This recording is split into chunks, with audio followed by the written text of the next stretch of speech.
ちは。シャインボディソウルの里江です。いつも動画を見てくださりありがとうございます。今日はですね、質問をね、いただいているんです。で、それでメッセージで質問いただいて、私もすぐに質問に答えようかと思ったんですけれども、ちょっと難しい質問だなと思って自分でもお伝えしたいことあったんですけど、もしかしたらこういう形で伝えた方がいいのかななんて思ったのと、あとこの動画をね、見ている人ももしかしたら参考になるかなって思って作ってます。で、シェアしながら私の体験談とか、あと実際に今日は皆さんと一緒に呼吸法をやりたいと思っていて、で、なんでかっていうとですね、今、瞑想だったり呼吸法をやる方多いかと思うんですけれども、霊気にね、つながりながらやる呼吸法ってとっても気持ちいいです。うん。で、そして、霊気ね、習ってる人だったら、そのね、つながれた時の感覚だったり、呼吸法した時こういうふうに感じるとか、実践すればするほどね、感覚って出てきますけれども、意識を集中してグーってやるっていう呼吸法ではなくて、本当にあなたが力をどんどんどんどん抜いていく方にね、アクセスできることが非常に容易になってくる。それがね、霊気の呼吸法だと思っています。霊気を実践していれば、私の心配性もやがて治っていくんでしょうか？自分のね、心配性がすごくね、気になっていて、こんな状態の自分だったら、霊気をやっても他の人に迷惑をかけるんじゃないだろうか。例えば他の人に手当てをしたりとか、何かこうね、霊気を送るとか、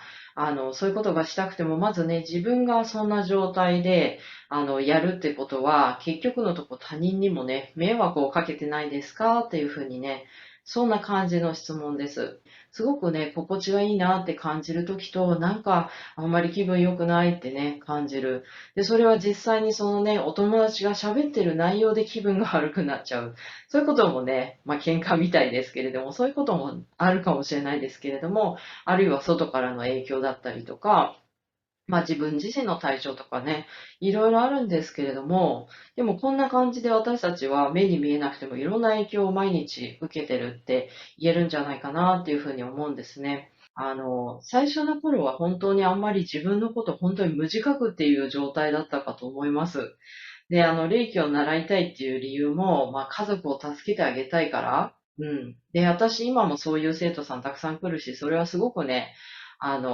んていうかな、尊い目的っていうか、素晴らしいなって思ってます。で、私も自分もそういう形で霊気を習ったんですけど、私の場合、やっぱり自分の状態いかに知らなかったっていうことを、霊気を始めてからね、すごく思い知らされることになったんですよ。で、私、霊気学ぶ前は、マッサージとかが嫌いで、人にタッチとかされて、あまりこう、心地よくなるのがうまくない方だったんですね。なので、マッサージ、ここすごいね、いいセラピー受けれるよって言っても、結局のところ自分がリラックスできなくて、セッション終わった後疲れちゃったりとか、そんな感じのタイプの人間でしたし、で、実際自分が背中とか肩とか凝ってるっていうのを全然わかんなくて、で、逆にね、いろんな人から凝ってるよって言われたりとか、そんな感じのことが多かったんですよね。うん。でも、それが驚きで、霊気を始めてね、そのセルフヒーリングとか呼吸法をやるとどうなったかっていうとですね、まずセルフヒーリングは本当に気持ちよくて途中で寝ちゃいますし、で、呼吸法は不思議なことに、始めてもう10分しないぐらいで結構、鼻の肩とか背中がね、ガチガチとか、あと考え事がとらまらないってね、今ね、瞑想やってる方で結構そういう方多いんじゃないかなって思うんですけれども、とにかくね、自分の状態っていうのが、そのよくね、クリアマインドにしていきましょうってね、考え方のスイッチをオフとか言って、で、オフってできます私もね、考え方止めましょうって言って全然止めれませんでしたし、で、目をつぶって、誘導されて目をつぶってね、深呼吸って言っても、すごく意識が浅い感じで、いつ終わるのかな、いつ終わるのかなって目がね、開いてしまうような感覚。これがね、すっごく強かったんですよね。でもね、そうこうしてるうちに、霊気始めてその呼吸法やるとですね、目を開けたくなるっていうような衝動はだんだんもうなくなってきたんですけれども、とにかくね、肩とか背中がすごくね、もうなんか痛いのか苦しいのか、そんな感じでした。うん。で、まあね、そういうふうにこう詰まったところから吐き出すようなね、呼吸の仕方っていうのがあるんですけど、まあ後でちょっと紹介しようかなと思ってるんですけど、それをね、やってほしいなっていうのが一つですね。で、また、そうやってね、結局のところ、背中とかね、肩の疲れとか、まあそのね、体の中のね、自分の状態で、こうね、手を当てた時にビリビリしたりとか、あるいはね、意識がこうね、飛ぶほどね、心地よくてね、寝てしまったようになっちゃうとか、まあいろんな感覚を感じる人がいるんですけれども、それって、要するに、まあ、本能的に、要するに手って痛いところに手がスッていくのと一緒で、まあ、霊気もやってて、自分の頭で考えなくても、もう体の方で察知して、そういうふうに手がそこに行きたくなったりとか、うん、あと呼吸法やってると、なんだろう、ここになんかがあるってね、思っちゃったりするんですよ。そのね、速さっていうのが、まあ、言ってみれば、あなたの論理的思考の速さを超えてるような感じです。でもそうやって本当にね、磁石のようにこう流れっていうのが起こってきて、まあ、自分の中にあるね、そういう詰まりだったりとかっていうものが、まあ、解消されていく方向にね、行くんですけれども、まあ、今日いただいた質問じゃないけれども、自分がね、その心配性だとか、まあ、人によってはね、イライラしちゃってね、常に人に当たっちゃう、怒ってしまってね、怒鳴ってしまう。で、また自分そんなことやっちゃったってね、罪悪感持ってしまうとか、やっぱりそのネガティブな感情をね、どうしていいかわからない。でも多分私の感覚で、今って結構静かですよね。あんまり怒ってる人とか、まあ、香港の人って、もともと結構声も大きいですし、日本人に比べたら、まあちょっと気性が荒いのかななんて思っちゃうようなところがあったんですけれども、最近は本当にすごく静かな感じなんですよね。で、これがいいかっていうと、私はこれでいいですよっていうふうには言わないんですけど、っていうのはなぜかっていうと、もっと個人個人で、そうやって自分の内側に働きかけるワークっていうのを、まあ、できたら毎日してほしいんですね。で、私が言うのは、その毎日するっていうのは、自分の部屋の掃除をするがごとく、自分の内面も見つめてほしいんです。うん。今ってネガティブな感情はいけない、あ、これどうにかしなきゃいけないってね、思ってる方はものすごい多いと思います。昔私たちが昭和の時代の人間って、やっぱりなんか、なんだろうな、こうお父さんがちゃぶ台をひっくり返しちゃうじゃないですけれども、やっぱりそういうなんかこう、ちょっとね、気性が荒いかったりとかね、まあ、ネガティブな感情をね、出し切る人も結構多かったんですけれども、最近はどちらかというとみんながそうシュンってなった感じなんですよ。で、一見なんとなくそれでいいのかなっていうね、気もするんですけれども、そこからさらにあなた自身がね、例えばこれからやる呼吸法をやっていただいたり、あるいは歴を学んだ上で、そのセルフヒーリングだったりとかね、自分に向き合うようなそのワークをしたときに、きっとね、あなたの中にその詰まりなのか、それとも過去に体験したね、嫌な思い出が蘇るとか、ネガティブな感情が思い出されるとか、きっとあると思うんですよ。で、私が言いたいのは、そういうネガティブを、押し合って、これは自分のものじゃないってやってほしくないんですね。この間マーケットでレンコン買ったんですね。で、そのレンコンって、香港ではね、一時期レンコンってあんまり私目につかなかったのか、それとも売ってなかったのか、泥だらけになってるレンコンってほとんどね、売ってなかったか見てなかったかね、20年住んでますけど、全然目につかなかったんですね。でもね、ここ数年で、その泥だらけのね、レンコンが売られるようになって、で、このレンコンって、このね、池に、ハスの花が綺麗に咲いてるんですけど、泥の中にこう埋まってる方がレンコンで、だからまあ泥だらけは当たり前なんですよっていうね。なんとなくね、人間の感情もすごいそんなところがあるなってね、私すごいその時納得したんですよね。人生に味が出るっていうのかな。やっぱりあなたがこれだけね、いろんなこと人生で体験してきた中には、きっと嫌なこととかあったと思うんです。うん。でもそれをね、嫌なことを自分じゃないって切りつつ進んでいったら、それはあなただったのに、あなたはあなたをまだ否定し続けてることになっちゃうので、それをね、やらないでほしいっていうか、まあそこを大切にしていく呼吸法っていうのを、大事にやってほしい。で、そしてこれが結構大切だな。これからの世の中、やっぱり今セルフケアやってる人もすごく多いと思うんですけど、本当に質の高いセルフケアって考えたときに、それがすごく一つ鍵になると思って、そんな風にね、自分のね、ネガティブな感情だったりとか、あるいはね、他人との揉め事とか、なんか自分にとってすごい嫌なことがあったとしましょう。そういうのも、ただただね、ぼーっと見つめているような、そんなね、感じです。で、よくね、そういうさっきも言ったんだけど、瞑想だったり、最近は私の生徒さんでもマインドフルネスって言うとすごいね、反応する人が多いんですね。で、私自身もマインドフルネスって何かなってね、いろいろ調べて、面白いことが分かったんですけれども、マインドフルネス結構そういうことがね、書いてあって、霊気に似てますねってね、言われたことあるんですけれども、霊気はね、もっとね、頭で考えずに実際にそれが起こっていくようなワークと、思ってくれていいんじゃないかなって思うんですけれども、例えばね、自分の気持ちを受け止めましょうとかね、自分の考えとか、思考をね、感じましょうね。あるいはね、一つの体験を丁寧にね、じっくり味わいましょうって書いてあるんですけど、これをね、頭で取り組むっていうのは私もね、何十年としてきたんですよ。それこそ歴習う前から、そういうふうに大事大事ってね、いつもね、やろうやろうって思って、でも最終的になんか、よくわかんないな、できてんのかなって終わってたんですけども、でもね、本当にそれを体感していくことが大事です。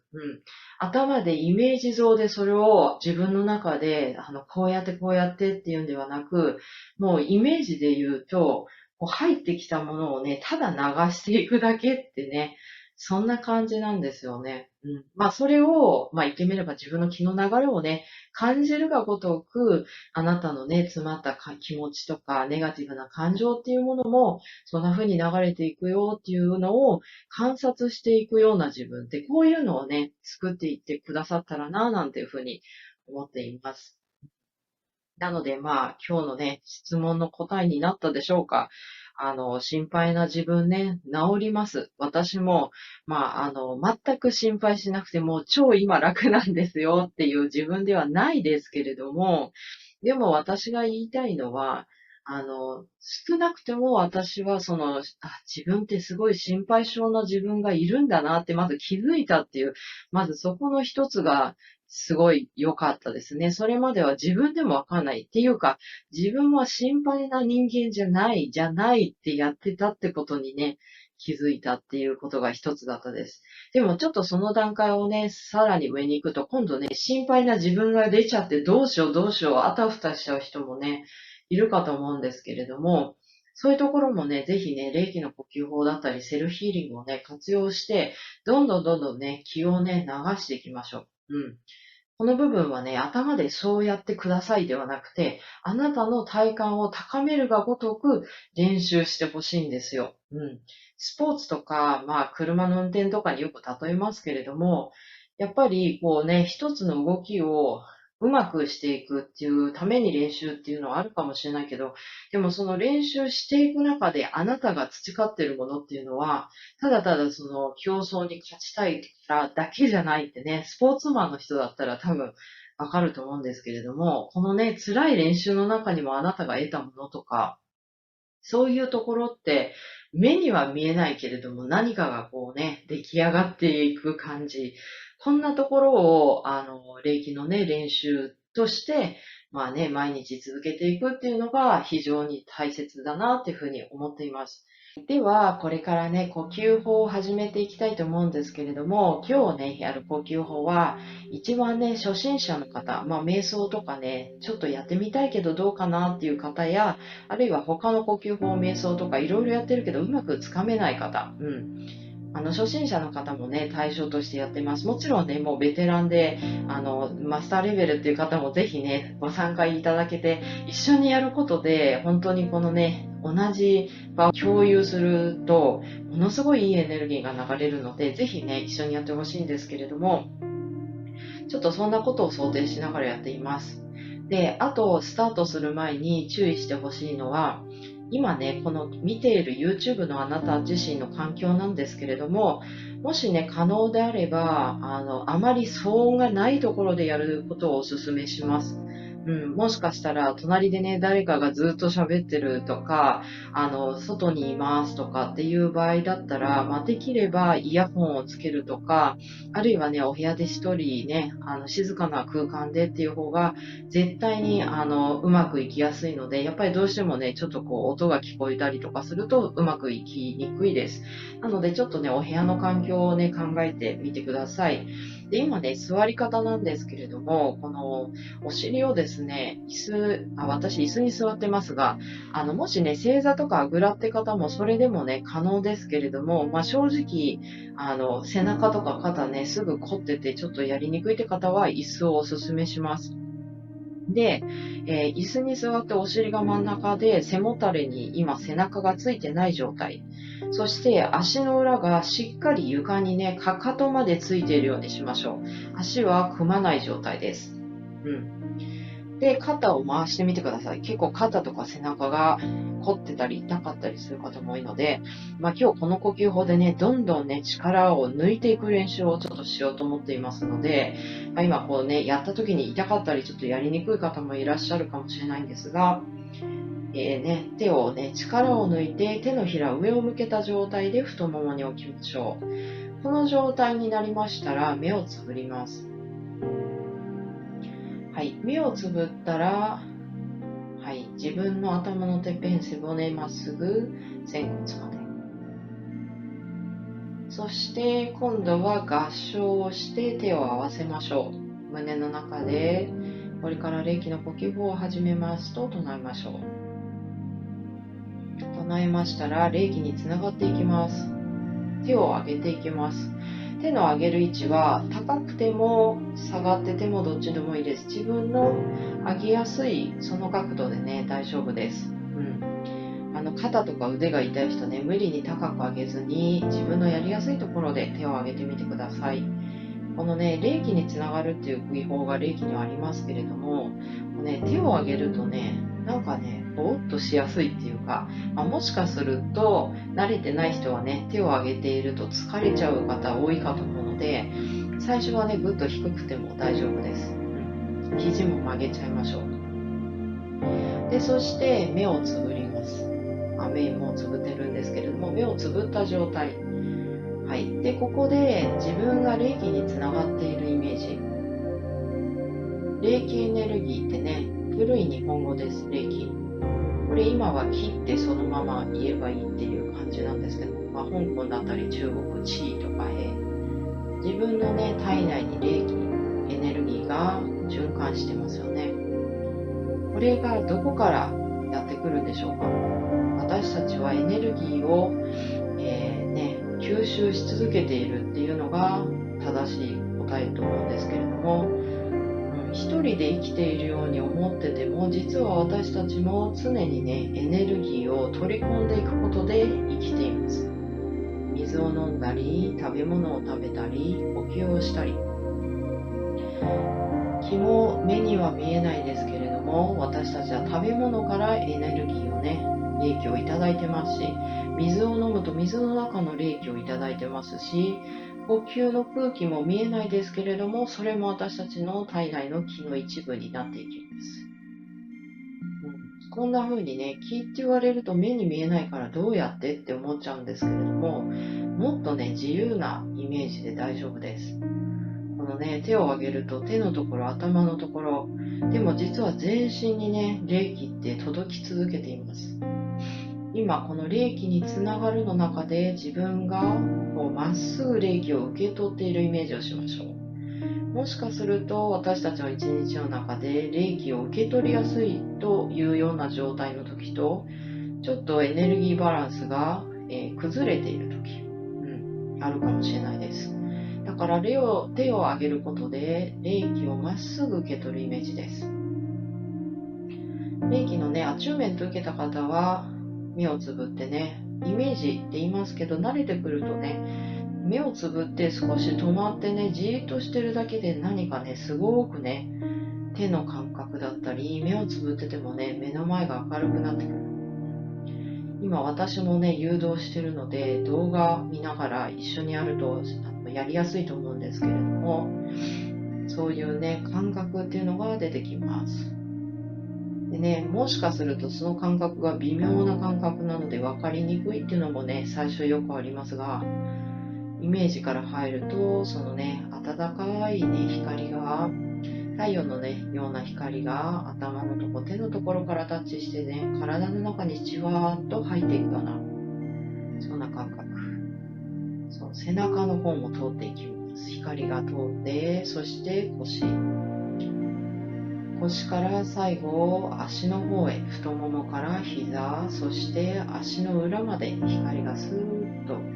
れ込んでいきます。あるいは胸の中でこれから霊気とつながりますともう一度唱えてもいいです。はい、じゃあゆっくりと手を下ろしていきましょう。太ももの上にもう一度下ろします。目はそのままつぶったままで、今度はね、普通な呼吸をしていくだけなんですけれども、2つだけ注意点があります。1つは自分の呼吸のリズムをゆっくりにしていくことです。もう1つはできれば口からため息のように吐いていくことです。この2つだけを少し一緒にやってみましょう。まずですね、鼻から息を吸います。鼻から息を吸った時、このね、体に酸素が入ってくるがごとく、冷気もまたスーッと体に流れ込んでくる感じ。はい、そしたら口から少し強めに息を吐いてみましょう。ね、ちょっと私大げさにやりましたけど、ため息を吐くがごとく肩の力をぐーっと抜きます。はい、鼻から息を吸って、で、また息を吐きながら肩の力を下の方へ。も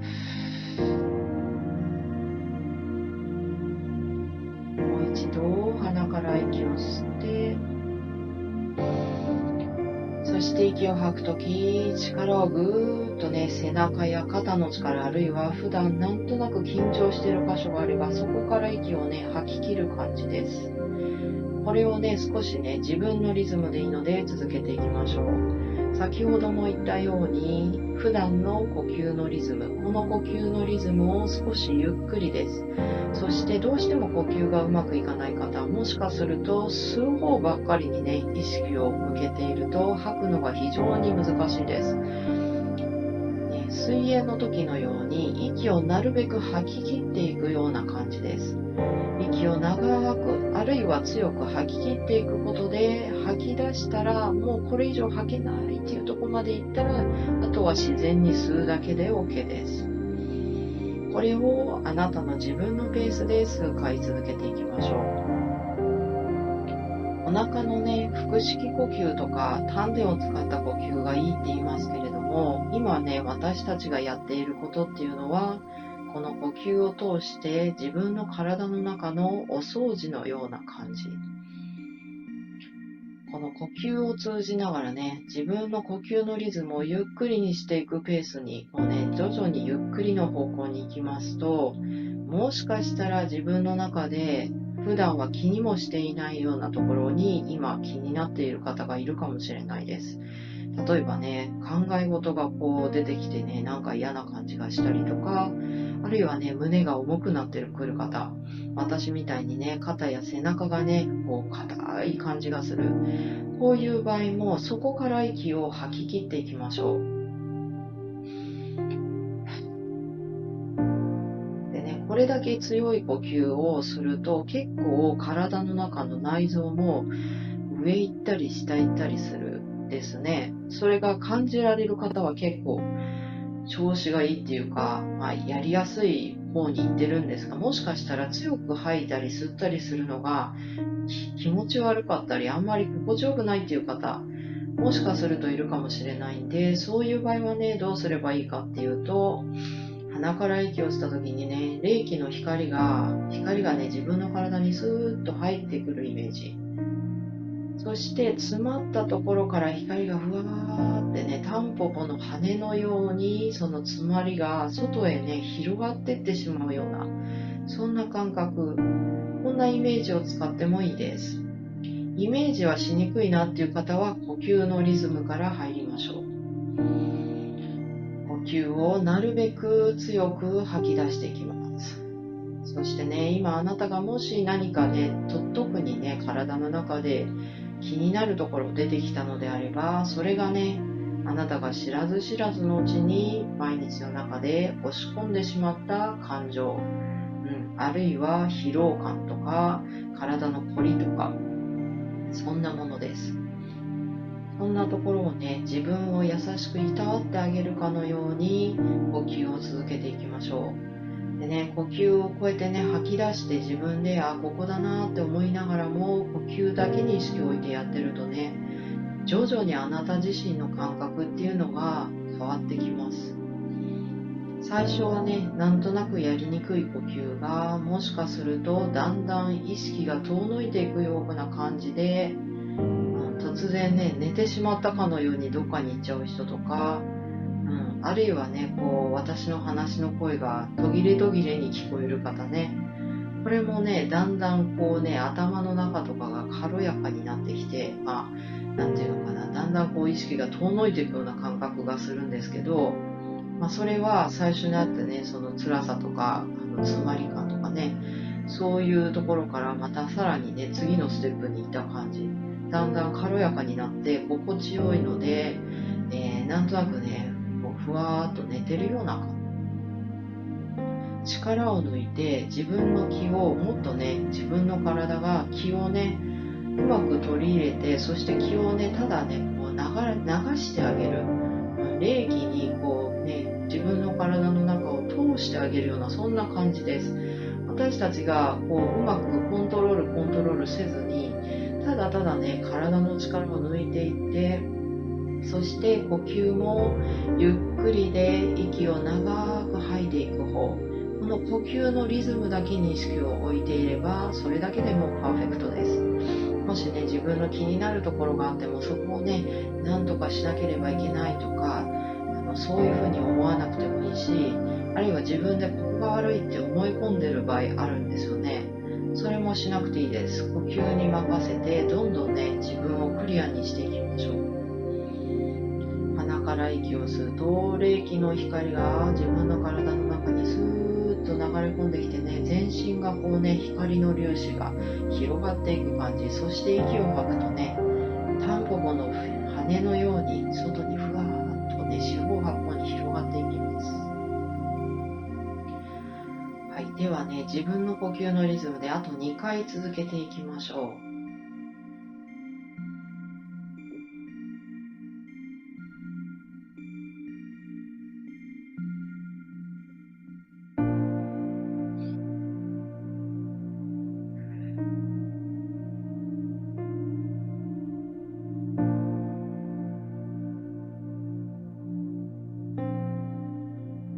はい、で2回呼吸終わりましたら、もう一度胸の前で合掌します。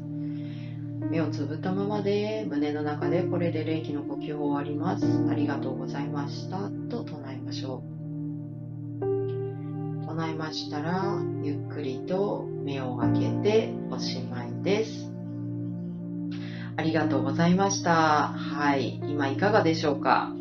心地よく、呼吸ができましたか？それとも途中でちょっとね、なんか体のね、不調なのか、こう辛さなのかね、詰まりとか出てきたかもしれないですが、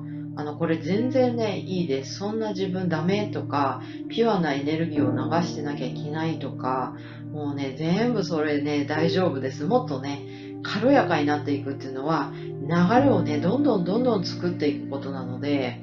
エネルギーの種類がどうとか、そのピュアな方ではなくて、まずね、自分自身のね、内面をね、こうね、いたわってあげる。そんな風にね、ぜひね、霊気の呼吸法をしてみてください。